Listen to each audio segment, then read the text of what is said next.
Hello guys, and welcome back to our hard surface modeling course in Maya. This is part 15. The ship may look a bit different from where we last left off. We talked about adding detail, so in my own time I've gone ahead and added various bits and pieces. I've added all the hatches that we made, various bits of trim just using techniques that we've already sort of gone over, added bevels to things, added a few extra elements as well, such as these lamps and these cannons. I'll probably make a video on how to make these or something like this at a later date. I've also gone ahead and increased the detail on the mast. Haven't got around to adding all of my rigging yet. That can be quite a time consuming process, but again, it works very much the same way that we did in the last episode, or at least how I showed you how to do it with curves and curve warp deformers and things like that. What I think we'll get into in this video, like I mentioned, is we'll start doing a bit of texturing. I kind of went backwards and forwards on which software to use to texture this, and I thought maybe we could do it in Substance or 3D Coat or Blender or something like that, but I think because this is a my tutorial and not everyone will have access to each individual piece of that software, I think I'll go ahead and just show you how we would do this in Maya using Arnold's just look dev material creation nodes and various different tools. So to begin with, we're going to start off with UVs. If you're not familiar with UVs, essentially you imagine UVs are a sort of a 2D representation of your model, if you like. They're kind of required to use texture maps. Not all materials are created using maps in the traditional sense, like an image texture. We might get into a bit of that, but at least for the wood on the hull and things like that, we're going to be using image textures just because it will get us out the best result. I kind of like a pretty popular way of putting it is if you imagine you had like a chocolate wrapper, right? Like one of those Lindor like chocolate truffles. If you take that wrapper off, it kind of unfolds into a square, but it still has all the like design and color and texture to it, right? But then when you fold it up, it's more like a 3D shape. That's basically what UVs are, right? And what texture maps are. So to begin with, I'm going to show you how to UV some of these parts, and we're going to start with the hull for this video, and then maybe show you how we can add some procedural textures and some other metal bits, and then we'll probably leave the video there and leave you guys to do a bit of homework and add some more textures to the rest of this yourself. So let's not waste any more time. Let's go ahead and start texturing the hull. So by default, to get into the UV editor, you're going to come up to UV and then UV editor. You might be presented with some sort of mess like this. Yours might not look exactly like mine. Yours might look like this or like this. Essentially all this is doing is it's showing you a display of what Maya is saying is happening to your UVs. So this red color here means that they're inverted, and that's not what we want because it's going to affect how normal maps work and everything like that, and we'll get into what a normal map is later. The view I like to have is I turn this button on here, mainly just because that's going to help us see what is and isn't inverted. So we can see here with this turned on, we can see the majority of this isn't inverted because it's blue, and then some of it is, but it's just got some sort of horrendous mess like this. Don't worry about that. We're going to get rid of this. This will not work. So what we'll do right off the bat is making UVs can kind of vary depending on what you're making. With a shape like this, what I like to do for pretty much everything is we just come at it from any angle. We come up to UV and then camera based, and you can see what that's done is it's kind of created what looks like a projection of our model from our camera, right? It's from the same angle, we can see all the same bits, and this is just the first step, right? This is one step in the process. There's a bit more to do before this is ready to actually add textures to. So what we need to do next is add some UV seams. Now, the reason why we can't just leave this as is because you can see these red parts here are overlapping. That's what that is, sorry, overlapping, not inverse. That'd be different. And that's not what we want. Let's say we had an image texture running along here. The wood would start to look weird around here, like it would be overlapping with itself and it would mess up the whole texture. So what we need to do in order to improve that is to add UV seams and actually cut up this into smaller parts. So what I'm going to do is I'm literally just going to select these two, double click to select those whole edges. I would like to have these follow the entire keel, because I want to make this a separate piece if we can. I'm going to turn off this so that I can actually see our edges. So there we go, I've gone ahead and selected those. And the reason why I'm selecting these edges in particular is because when I smooth preview this, you can see the edges kind of slide. So the reason why you want to select a center edge between bevels like this is because it doesn't slide. So when you come to subdivide your model, your texture also won't slide. So all we're going to do then, once we have those selected, is hold down Shift and then go to Cut. You can also do that in various different menus here. You've got Cut as well. The ones we're going to be looking at mainly are Transform, Tools, Create, and Cut and Sew. Also Unfold as well, and probably not so much Align and Snap. Okay, so once we have that, what we can do is we can hold down right click to bring up our marking menu. We're going to go to UV Shell. We're then going to hold down Shift right click, go to Unfold, and then Unfold. And you can see what it's done now is it's given us a few different shapes at kind of odd angles. First things first, we're going to want to select all of these, hold down Shift right click, and go to Orient. Now, that's just going to make sure that they're aligned in one particular axis. You kind of want to have them positioned so that the way we have these, right, let's say with this one, you can see it's a horizontal piece, but this one's going vertical. So, okay, so in this case, this would have the wood running up this way, which is not what we want. We want it to be running the length. So in order to do that, well, and that will also vary on the image text you're using and which way that's orientated. There's multiple different ways to do this, but typically I would say best practice is to have your UV shells going the same way your model is.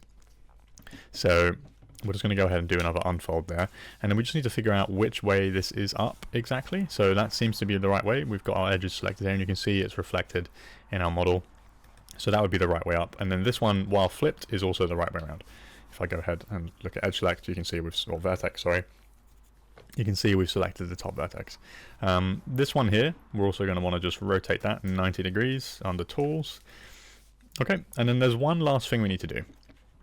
So we have our UV shells, but they're quite big. So what we're looking at here in the grid is, this is our UV grid, and this is broken up into UDIMs. So you can see it starts at 0, it then goes to 1. So each of these squares here is one UDIM. Now, you can have multiple UDIMs for an asset, and typically for a bigger asset in film and TV, depending on how close up we're going to be seeing the model, you might have something with hundreds of UDIMs. I've definitely worked on assets for some films which have at least a couple hundred. All the way down to like 50. If you're doing something much sort of lower res and less important, it might have one or just a handful. With this, I think, because we're going to be procedurally texturing this in Maya, it's not too much of an issue. I would say, though, I think I would like one whole length like this to take up one length of a UDIM. And we could just go and start scaling these down to match ourselves, but we want them to be a little bit more accurate than that because we want consistency. So let's take this as our base shape. Let's say we're happy with that size. We can then come down under Tools, there's Texel Density. Now, this is essentially just the size of the UVs. It's a little bit more complicated than that, but for the sake of this, it's just the size of the UVs. If I click this UV shell, and then just click Get, so you can see that number there changed. So that is the scale or texel density of this individual UV. Now we want this to be uniform largely across the board so that our textures remain at the same scale for everything, otherwise it will throw it off, right? You might have one plank on this piece that's a certain size, and then another plank on this piece that's enormous, and then, you know, if that texture has nails in it, you're going to have like a 6-foot nail and it will just throw off the scale. So like with our model, it's also important to have the UVs be the correct scale. So once we have our scale here, we can also then set this and everything else. So if we select all the objects, then click Set, that will then automatically scale these all down to size. It's also, oh, we can see here there's a slight issue. This one is not quite the full size. So what we'll do is we'll just scale this down until it does fit. Actually, you know what? No, in this case, because I kind of like this size, I think what I'll do is I'll just cut this down the middle. You kind of want to hide UV seams in general. There's no hard and fast rule, but in this case, it's not that big of a deal because it's wood and it's going to be made up in separate planks anyway. So we'll just cut this in half. we'll then go ahead and lay these out. If you're noticing that some UV shells like this are still a bit wonky, just go ahead and then you can orient those again, and then that should fix any of that. Okay, so we'll just place these in a way that makes sense. I like to move them all down towards the bottom. Something like this, okay? Don't worry about getting these too tightly packed, but you do kind of just want to be as efficient as possible. Don't have large amounts of empty space or anything like that. So that is the bottom portion of that hole done. What we'll do then is we'll go on and do the next portion. This side will be a little bit more complicated because we have a front and a back side. And not only that, it's separated into two separate sides. So we need to figure out how to do that. So we'll go into that now. Okay, so like with the lower portion, we're going to start the exact same way. Also, if you have subdivision preview applied with the free key, I would go ahead and just turn that off, press 1 to bring that back to normal before you do this, because it can slow down the process and make it a bit more tricky. So this part's a bit more complicated. So we'll start like we did last time. We're going to go ahead and do camera based. You might notice here there is an automatic feature, and we could do this, but so if we went and did automatic UV, you can see it kind of does most of the job for us. It's not always going to work very well. In this case, it kind of has worked pretty well though, surprisingly. But you can see it does create a lot of individual UV islands. Like this one here is a separate piece. Probably wouldn't want to do that. But having these as separate bits, that does make sense. I was going to separate these anyway. So I think in this case, this one has actually worked pretty well. There's a few bits of cleanup that we can go ahead and do. Also, by the way, I wouldn't normally advocate for auto UVing anything. If it works, sometimes you can get away with it, and it's faster to auto UV and clean it up than it is to do it yourself manually. Otherwise, we'd have to add all these cuts here ourselves. It can be a bit too liberal sometimes with the cutting. Like here, it's created like 1, 2, 3, 4 shells. That could probably just be one. And we could go ahead and make sure that those are all like sewn together. But honestly, I think for this case, it's probably fine. A lot of the time when you're working within VFX, speed is your friend, really. You're not looking to get things done. I mean, within reason, right? Like definitely the size of this hole, you want those to be perfect. Maybe each individual like bolt on these hatches, you might just auto UV that because it won't matter. And unless it was going to be seen like hyper up close, you definitely wouldn't bother. But I think it's a good rule of thumb to generally have your UVs as clean as possible. And because of that, I am going to go ahead and sew these back on, just because I don't really like that they're separate. I think that's a bit weird. So let's go ahead and fix that. So the best way to fix that is to literally just come to our model, and we can do that while we have this open. We can actually modify our UVs within the viewport. So I'm just going to select these edges here, the seams, which you can see are marked by a white line. Once those are all selected, I'm then going to hold down Shift, right click, and then go to Sew. And you can see what that's done is it's now combined these at that seam, but it's a little unclean. So to fix that, we're just going to select that, go to Unfold, and then Unfold. Okay, with Shift and right click. And now you can see that's then created our shape. This is curved because the shape of our ship is also curved. So it's following the shape, and that's what we want because the wood will be curving up like this, right? There could be cases where you'd want the wood to run straight. In that case, we'd have to straighten out these UVs. I can show you a little bit of how to do that. Like we'll probably straighten these out in a second. But for these ones in particular, we want to keep that curvature. So we'll do the same on the back side. Move and Sew. That's another thing you can do instead. Instead of just going here and Sew, you can go to Move and Sew, and then that will actually put it in the correct place. But you still also have to unfold just to keep it as clean as possible. That does look a little different. Okay, so here's where the fiddliness comes in. So you can see that's actually straightened it out. We don't want that to happen. So in this case, I think best thing to do would be actually leave it as is and don't unfold that again. We have these parts here. These are like the top and bottom parts. You might we're probably not going to see these. They'll be hidden underneath other bits of geo, but we still want to give them some attention. So right now they have this big curve because we're following the shape. We don't really want that for these parts. We want the wood to run along it rather than, if we left it like this, it'd be like the planks were coming in this direction while this is curving away. And if you want it to look like that, that's okay, but we don't really want that. We want the wood to follow this curvature, right, the whole time, because that's the way they're built. So in order for that to work, we're going to need to select this edge. We're then going to hold down Shift, right-click, and go to Straighten Shell. We're just going to press G a couple times to redo that, and just to make sure that's solidly done. You can see now it straightens out that edge, or that shell with very little issue. And now that'll work a lot better for us. The rest of these, I'm not really too worried about them, so that's okay. We'll then go ahead and set the scale of these as well, and this could take a little bit longer just because the mesh is a bit more dense.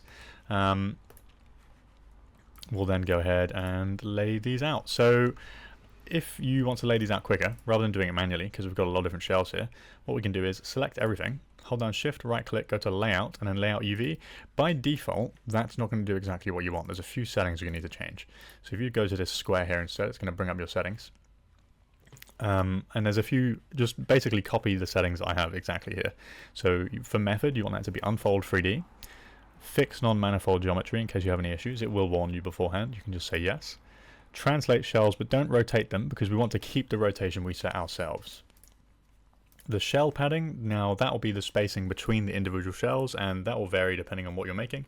I normally just leave that at the default, which is this for me. Scale mode, you want to make sure that's off. And you also want to turn off shell pre-rotation and shell pre-scaling, because otherwise it will go ahead and scale your shells, which you don't want to. You want to keep this consistent scale like we spoke about earlier. So once you have all these settings like this, go ahead and click Apply, and then that will automatically pack these for you as tight as possible. You can see we're having a bit of overlap. If that's happening, I'm just going to ever so slightly scale these down, but not by too much, because we want to maintain our UV size as much as possible. So we just want that to be within the square. That will probably be okay. Okay. Now we have that side done. You can see that's currently sitting on top of the rest of our shells. We don't want that to happen. So we're going to bring these up to here. Then we're going to reselect our bottom. And then you can see now these are the parts we have done. How you lay these out is quite important as well, especially when you come to get a job in VFX. Or even game for that matter as well, anything. And even just for your own personal sanity. You kind of want to lay these out in a way that makes sense, right? So you wouldn't have like all the Canon UVs on one UDIM and then for some reason just one side of the lower hull. That wouldn't really make any sense, right? You want to organize it in a similar way to how you organize things in your outliner. Just put them in the UDIM that makes sense, right? So all the hull will probably go on one UDIM, or as much as you can, or spread across a couple of UDIMs if you have to. Okay, so that's that one side done. To get the other side, we can actually transfer the UVs across rather than have to do this again ourselves. We'll just delete the history. We're going to select the one we've just UV'd, select the one we want to transfer the attributes over to. We're going to come up to, Mesh and then Transfer Attributes. We're going to click on this square to bring up the settings. A few things you're going to want to change, because yours will probably look a bit different by default, is change the vertex position to off, vertex normals to off, UV sets to current, color sets to off. We're also going to set the sample space to component for the time being. Well, this may have to change if this doesn't work, because sometimes it can be a bit fiddly. And then for mirroring, turn that off, and flip UVs also off. Then literally what we'll do is we'll click Apply, and you can see it has not entirely worked. It's gone ahead and cut everything up. So sometimes this doesn't always work. Failing that, what you can also do is just delete this because it's exactly the same. Copy it. Make sure it is reset in the pivot. Then just do our old minus scale trick. Freeze the transforms. And there you go. You have it duplicated across. You might need to update your groups depending on if you have these in different sides, right? Like for left and right. But it takes 5 seconds and it's a lot easier than redoing this all yourself. The only other thing we need to do is we need to make sure that these are not flipped, which you can see they are because they're all red instead of blue. So whenever you do something like that we just did, where we reverse the scale and freeze the transforms, the UVs are going to get reversed, and that means our normal map will be reversed, the thing that gives it its bumpiness. for our wood planks, and we don't want that to happen. So literally all we'll do is go to UV shell selection mode, select all our UV shells, hold down shift, right click, and then go to flip along U. Okay, and then that will then flip those shells. You can see now they are aligned properly. We can then go ahead and pull these up. Okay, now we have the entire hole on one UDIM. There's a few more extra bits we need to do, so we'll go ahead and do those quickly. Just these two, or these 4 bands, and we'll do those much in the same way we did the upper hole, but for the sake of getting this done quicker for you guys, I'm going to go ahead and pause it here while I do this. It's exactly the same as the way you would do the hole. In fact, it's even easier. I would be tempted just to also do another automatic UV, or actually in this case I might do a regular camera-based selection, and then all you're going to want to do is make sure you have your UV seams along these edges so that they don't slide, and cut that up nice and evenly. Okay, so we're back and I finished UVing all of these hole elements. So something I realized while doing this is that we do actually want parts like this and this to be straight, because like I explained earlier, we the planks, when we go to add them as a texture map, won't follow the shape of this unless this is straight, unfortunately, because the map is also like straight, right? So in order to have it go across this properly, we need this to be straight. So to do that, literally all I was doing was I was going to edge select, then selecting one continuous edge, something like this down the middle, and then like we were doing earlier, going to hold down shift and then straighten shell. And you might have to do that quite a lot of times. I was literally spamming G on the keyboard, and it can take a while for these bigger parts, but if you keep doing it until it kind of resembles something like this and it's a bit straighter, then that will get you most of the way there. It's a bit easier with parts like this, just because they're much more simple in shape. So I have gone ahead and laid out most of these, with the exception of these new parts. These will, well, some of them will fit on the last UDIM, so we'll go ahead and put those on there, like that. But then some of them may not all fit on there, so what we're going to do is we're actually going to go across to the next UDIM. We're going to take the parts that don't fit, and then we're just going to drag those across to the next bit over here. Okay? So the main hole is these parts, and then anything else hole related will then start filling up in this second UDIM here. But for the sake of this video, that is where we'll leave the UVs, and you can probably go ahead and get the rest of that done as well. Just follow the same principles, keep the scale consistent, and you'll be absolutely fine. But if you do run into any issues, obviously always feel free to ask questions. Okay, so now that we have those bits selected, what I'm going to do is I'm just going to add those to a layer, just so that we can quickly select them more easily. In fact, no, what I'll do is I'll select and then inverse everything else. Okay, except for our reference.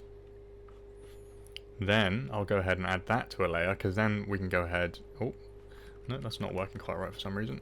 Basically, what I'm trying to do is make a selection so that we can just view this on its own.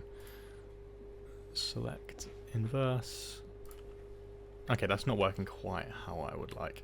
So what I'll do then instead is I'll literally just group this into one big group and just call this hole underscore main. Okay.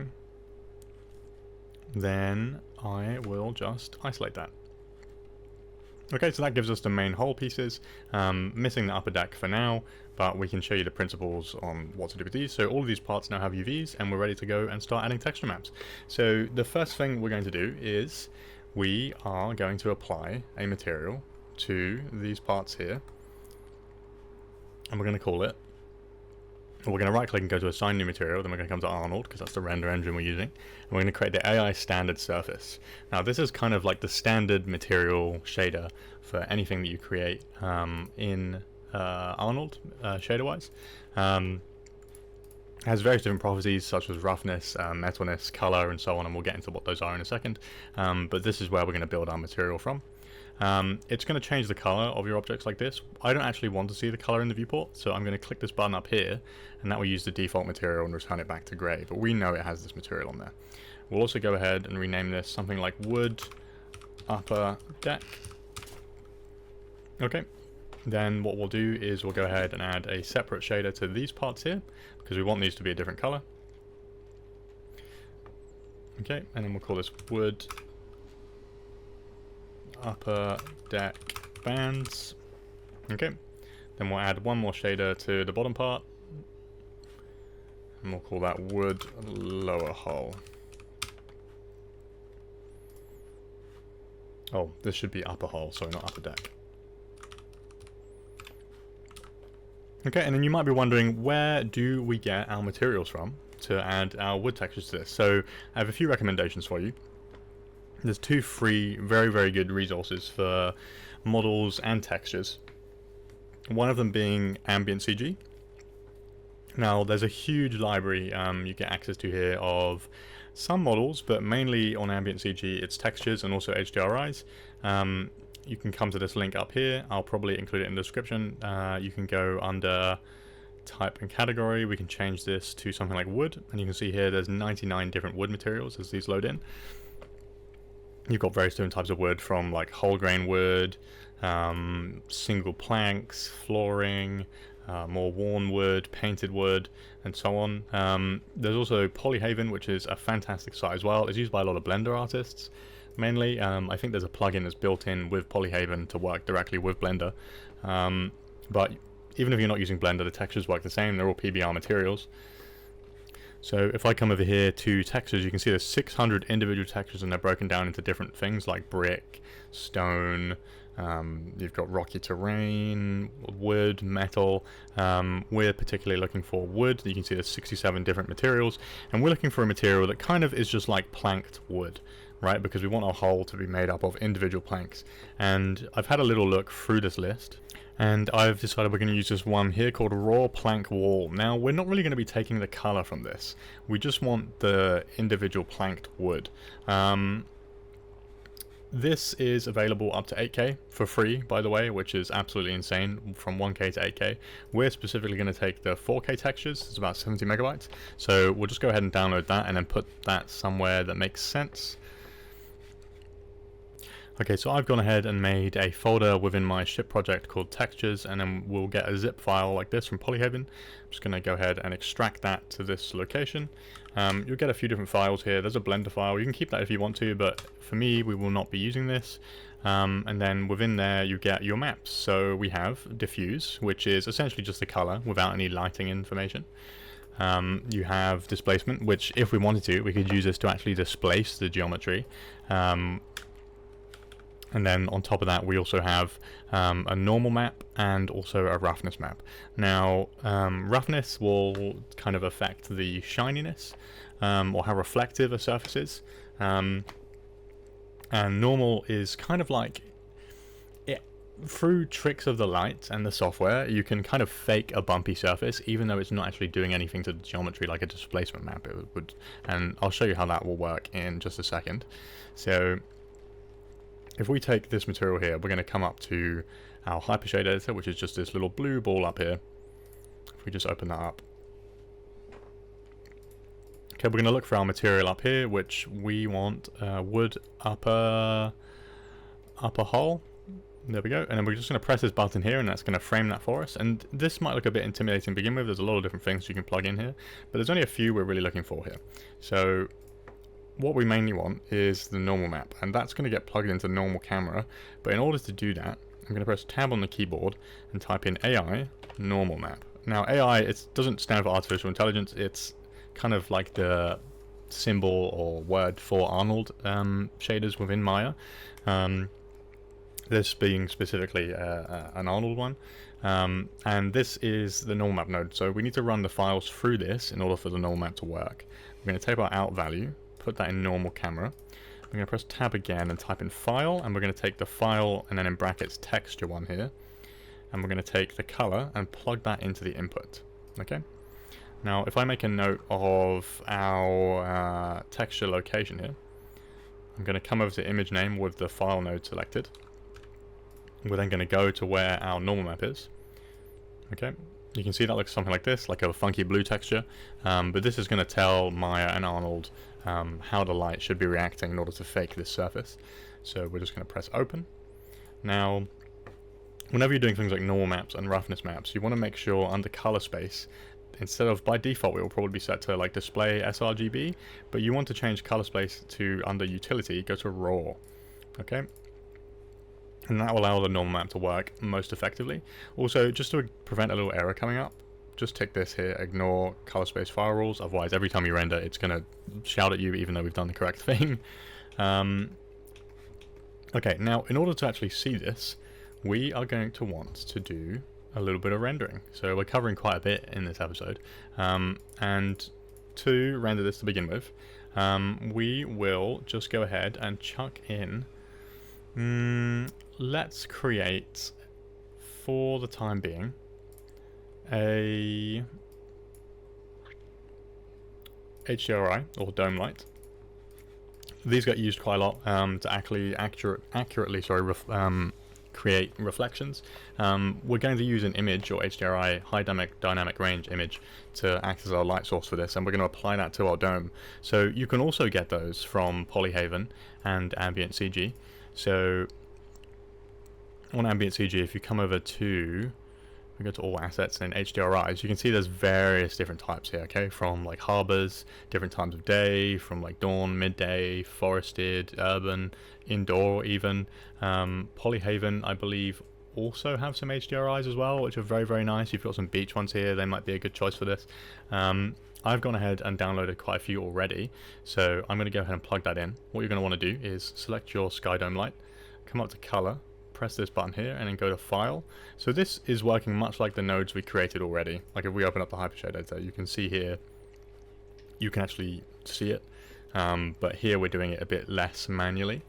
Under image name, you're going to click this button and then go to where your HDRI is located. For me, that's under images, and then I am going to use this indoor environment, which doesn't really make sense for a ship, but just for testing purposes, that's what we want to use to begin with. Or at least this is the kind of default HDRI I like to use to just test shaders as we make them before final render. There's a few things also that's good to change. So on any light, on HDRI and dome lights like this as well, there's going to be a max bounce count. Now, the way lights work in path trace renderers like Arnold is they kind of simulate light bounces. So light physically will hit an object and then bounce off of it, and then that's how we're actually able to see things. I think, if I remember from science class, it's also how you get color and various different things like that. But by default, the max bounce is going to be set to 999. That's way too high. It will just slow down our renders. We don't want it to be that high. I normally like to set that to something like 10, and 10 bounces will be more than enough for our purposes here. I also just like to change the samples from 1 to 3 so the light isn't so grainy, but you can also just leave that at 1 if you like. So for the sake of this video and like various different performances on your guys' computers, I'll just leave this at 1. And in exposure, I normally like to bump this up to 1 just to get a bit more oomph in the light, but for the time being we'll just leave that at 0. And with this light, you might be kind of confused where the light's going to be coming from, so sort of all around. You can see it's created this environment around us, but the main light source is just like you would expect in real life, going to be coming from the brightest point, which in this case is out the window with the sun. So we're going to look at it from this side. I'm going to come up to this button here that says render and change this to Arnold. What this will do is create a live render within our viewport, and it will allow us to actually rotate around our model while viewing our texture. And if all works well, we should now see some bumpiness on the surface of our model. It will take a second just to convert that texture map for us. Shouldn't take too long, hopefully. Arnold has to do this every time. Okay, so that is our texture map on the model, but you can see the planks are way too big, right? This looks like some sort of like tiny model ship you might buy from a store. So in order to fix that, what I'm going to do, I'm just briefly going to take this out of this group as well, because I don't want to have this isolated anymore. It's going to create some problems while rendering. Then we'll just go ahead and put this all under the ship group and hide that for the time being. In order to fix this, what we can do is we can come over to the place 2D node within the Hypershade of our editor here. And on repeat UV, this is the number of times the texture is repeated across a surface. So by default it's 1, which for us is going to be way, way, way, way too small. Let's try ramping this up to something like 10. And it's a bit of a guessing game here to see whether this will work or be the right scale, but we'll try 10 and see what that looks like. We'll go ahead and render again. I'll give that a second. Now, depending on your computer, this will either render faster or slower. But if I zoom in here, and we kind of come to the side, and let that render for a second.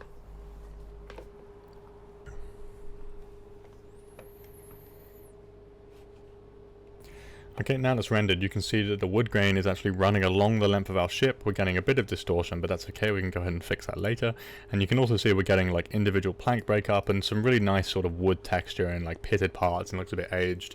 Literally just with one texture map, you can see we now have these looking like individual planks. Actually modeling this would have taken an age, but with, you know, just one normal map, we can essentially fake it, but it looks real all the same. Sometimes might even give you better results too. I am still not 100% satisfied with the scale of those planks, so I think I'm going to increase that just up to 11. Then we'll quickly see what that looks like.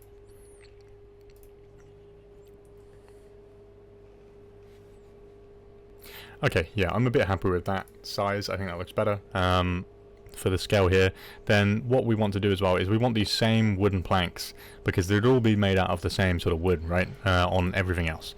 And we'll go ahead and actually worry about the color later. This is sort of how I like to do it. We build it up in stages.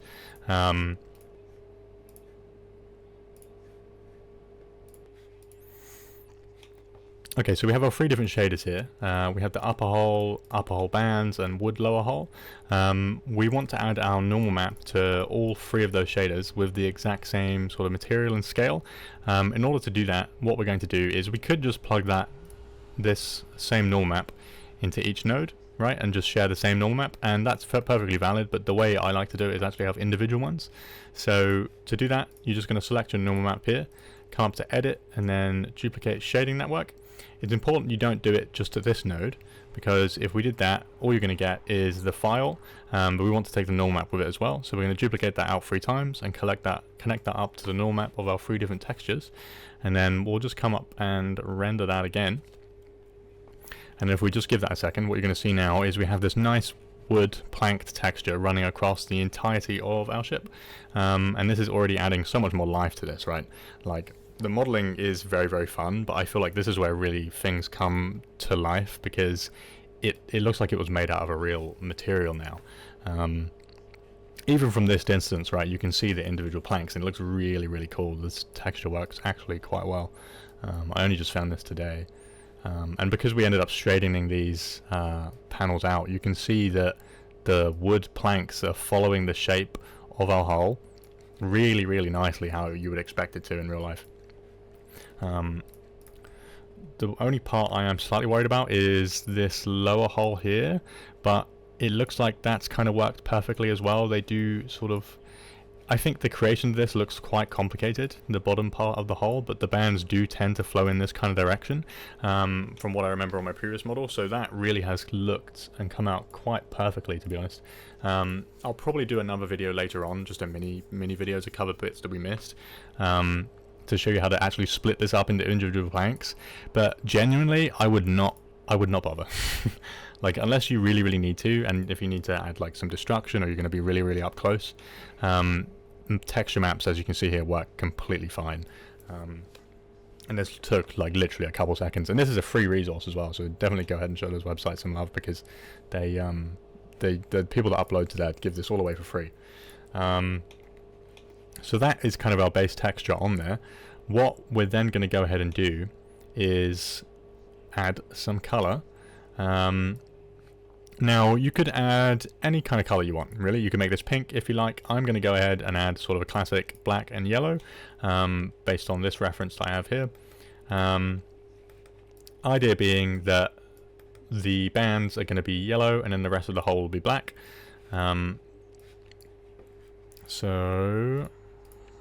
Okay, so let's add some color. Let's turn this render off. What we'll do for this is, and we can get complicated with this and we can layer up different colors to add dirt and things like that, but for the time being, in this video, we'll just get you guys started. So we're going to take our wood upper hole. This is our main shader. We're going to come back to our viewport and just hit render again. I'm just going to come back a bit of a ways just so we can see the rest of the ship. And then I'm just going to change the color here down to a darker shade. Not too dark. You never want to go like completely black when you're texturing things, because things very rarely are that dark in real life. You know, it's not like they were painting this with like Venta black or whatever that material is called. We just want it to be dark, but not too dark. So I'm going to go with kind of more of a deeper grey, greyish black like this.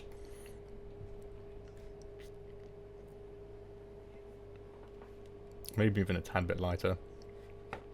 Okay, and then I'm just going to, by default, whenever you change colors, it's going to come up in your color history here. So I'm also just going to change the color of the lower hole shader as well. I'll just turn off the render there. Change that color because I'd also like that to be black. Okay, and then we'll go ahead and render that. And you can see the wood texture actually pops a lot more now that's got some color to it. You can really see it in the reflections there. And we can play around with the reflectivity as well based on like how wet we want this to look. Depending on whether you're going for, you know, if you want this to be like dry at a dock, or if you want it to look like it's been at sea or so on. We're now going to go ahead and add the color of our bands. So if I go back to viewport, select one of our bands, we're going to come to the shader, and then I'm just going to make this a sort of yellow, not really that kind of yellow, but we'll go ahead and render just so we can see what this looks like. That's not quite right. I want this to be more of an orangey, like deeper yellow, and then just dial it back a bit. Something like this.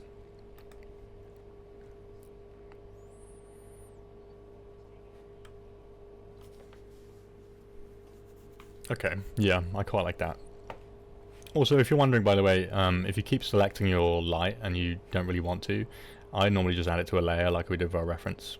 Call it something like lights. And then make that a reference as well so you can't touch it. Okay, and then that's kind of basically how you would add color and a bit of texture. I'll quickly show you how to create a roughness map for this. So we'll go ahead and go back to our Hypershade editor, press tab and create a file node again. We're going to go back to the same folder we had our normal map in and the color map. We're then on the image here going to add our roughness.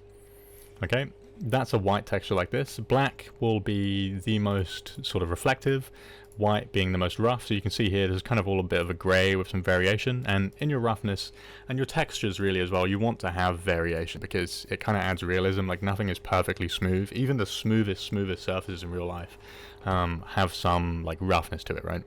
Like there's some difference in the reflections. And wood is quite a rough material, unless it's wet obviously, but I want to add some roughness to this. Anytime you're using a roughness map, just like the normal map, you want to have the color space at raw, but also under color balance you want to tick alpha is luminance as well, for this to work properly. I also like to run this through a color correct, so I'm going to press tab and type AI color correct. This if you ever like sort of color corrected images in Photoshop or Nuke or something like that, you'll be very familiar with this. It's got gamma, hue, shift, saturation, contrast, exposure, multiply, add, and so on. This will just allow us to customize the shininess of this individual image while still keeping the variation. So we're going to drag color into input, and then under color we're going to take just color R and put that in specular roughness. The reason for that is because we don't actually want RGB, red, green, blue. We just want kind of one solid color here, that being the white. So we'll just take R and plug that into specular roughness. Okay, and then like with the normal map, we're going to go ahead actually before we do that, we're going to just change the scale to 11 under repeat UV under the place 2D texture node. Because we're using textures which are combined for one material, one PBR material, the roughness and the normal, we always want the repeat UV to be the same across the board, otherwise there'll be weird overlap. You'll get different sized planks, or the roughness won't match. Okay, so we'll then go ahead and duplicate the shading network again, plugging in just the R, the red into specular roughness. One more time into the lower hole, specular roughness again. Okay, we'll go ahead and save that, and then we will hit render. Okay, and you can see now that's looking a lot more rough, but if we angle this right, you should be able to see some kind of specular breakup.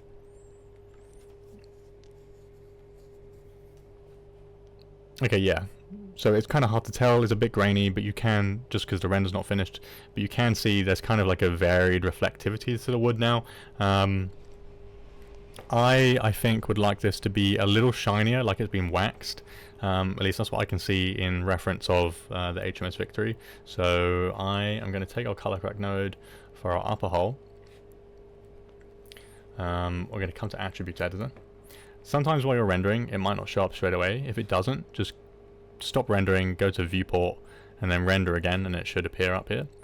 In order to have this be more shiny now, what I'll do is I'm literally just going to turn down the multiplied slider here ever so slightly. You can see as I turn this down, the shine's coming back. We could even take it down to like this looks far too oil. I don't really want it to be like that. Maybe more something like almost just about midpoint, just to give it some reflectivity. I think that looks quite nice. This is also just a color value, so we can take note of this. The value here you're looking for is literally just value because we just want white. So we can copy that.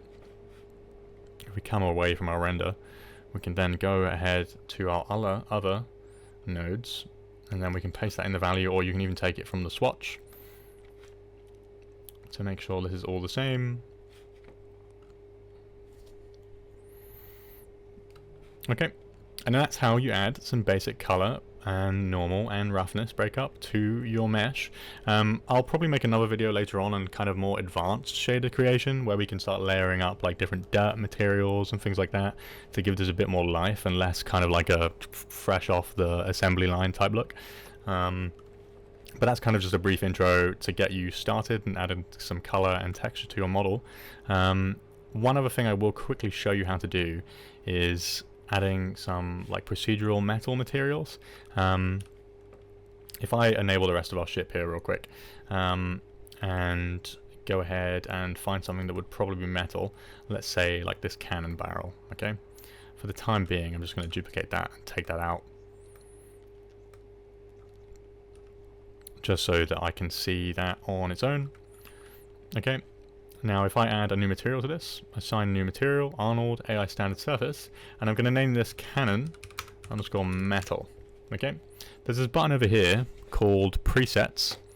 What this has for us, as you can see, is various different things from diamond, foam, glass, gold, honey, milk even, orange juice, all kind of different things.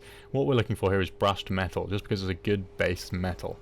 Okay, if I go ahead and render this, you can now see this looks like kind of like a freshly made piece of like steel or aluminium or something. You can very, very quickly edit the properties of this shader by adjusting the roughness. Okay, so we can make this look like a much rougher piece of metal, and the metalness is actually being driven by this slider here called metalness. Okay, if I turn the roughness back down to something like 0.2 and then turn the metalness all the way down, you can see it still has shine to it, but it just doesn't have that like reflectivity that you expect from metal, because a lot of like a metal material is what it reflects. You can also change the color of this to be like a darker metal, right? Cannons were normally like a much, much darker metal, and this is way, way, way too shiny. So in order to give this some more sort of roughness to it, just like how we did with our other, with our hull, we can add a texture map, or alternatively, we could do this entirely procedurally. There is, if you come under 3D textures, various different nodes here, You've got noise, granite, leather, but what we're looking for is volume noise. Now 3D textures are good because you don't actually need to use UV maps, and I use them quite a lot. And you could say it's lazy, but I don't think so. I think it's quite a clever use of the tech. And for something like this, you probably won't need like individually UV'd cannons. It doesn't really make sense, so you might as well just do these procedurally, at least for the scale that we're going for. In order to get this to work as a normal map, I am going to, instead of creating an AI normal map like we did before, I'm going to type in bump. I'm going to take bump 2D. Now this is a little different to normal maps. It's a bump map. I think it's a slightly older technology. Someone can correct me if I'm wrong, but it works essentially in the same way and has the same intended purpose. So we're still going to plug in out normal into normal camera, and then for bump value, we're going to take just the R value like we did with the roughness. Okay, now this noise shader can look a bit scary. There's a lot of different things in here, but the thing we're mainly looking for here is the frequency ratio and the amplitude, and also the noise type. So if I go ahead and render now, you can see our cannon looks a bit funky, and that's because the bump has been activated, but this is a bit too bumpy. So what we're going to do is we're going to increase the frequency ratio. Okay, so that's going to add kind of like a higher, it's going to make it more grainy, if that makes sense. It's not going to be like the lower this value, sort of the chunkier the parts you can see, right? The bigger the individual grains of noise, but the higher the value, the smaller. We're then going to turn down the amplitude slightly, because the higher your amplitude, you're going to get areas like this, patches where you don't have any grain, and that can actually look quite nice, so maybe we'll keep a bit of that in there, just for some slightly smoother variation. But this is way too rough. So in order to adjust this, and you can do the same with the normal map, AI normal map, we're going to select the bump 2D node, and under bump depth, we're going to change this down to something like 0.01. Okay, and you can see that's now adjusted the actual height of our depth, of our bumps, but that's still way too high, so we're going to change this down to like 0.001. And now this is looking a bit closer to something like some like raw kind of polished iron that you'd expect to see on a cannon, and you've done it without any UVs whatsoever. And then we can go ahead and just replicate this on all of the cannons. And that is a very, very quick and easy metal material. What you could even do is take the same R color and plug that into the roughness. Okay, and you can now see we're then getting some roughness breakup. If you wanted more control over this, you could go ahead and duplicate this, then plug the R into the specular roughness. Okay, then you can adjust the frequency ratio. So now you have that entirely separate of your bump. Let's say we want it down something like this. We can change the noise type to something like Perlin noise. Maybe increase the depth max. And then we could adjust the color balance, maybe change the color gain so that the difference isn't too obvious. And you can see very, very quickly we get some like more shiny parts, but then some more matte parts as well. So play around with this a little bit. Keep those principles in mind, right? Like if it's a normal map, plug it into a bump, or AI normal. If it's an actual normal map texture where it's got that blue to it, apply it to an AI normal map. If it's a procedural texture like this, apply it to a bump 2D, but it all goes into the same place. And so on, and then just see what you can make with this. And yeah, in the next episode we will probably get this finished up. We'll look a little bit more at adding some advanced kind of like shader breakup, adding dirt and things like that, and really getting this model finalized, adding points which are like maybe wet, so like below the waterline, and kind of layering up your shaders, because you can do that as well, but it's a little bit more complicated. So I hope this has been helpful. If you have any questions at all, please do not hesitate to ask. Always happy to help. I know this episode was probably quite a lot to take in, but stick with it and you'll have a finished ship in no time. Someone did actually send an email with their ship that they'd been making in 3ds Max, and it looked fantastic. They did a really, really good job. So if anyone else wants to send theirs through as well, we love to see that as well. That's really, really nice to see that you guys are following along. And yeah, I hope you've enjoyed this part, and I'll see you next time.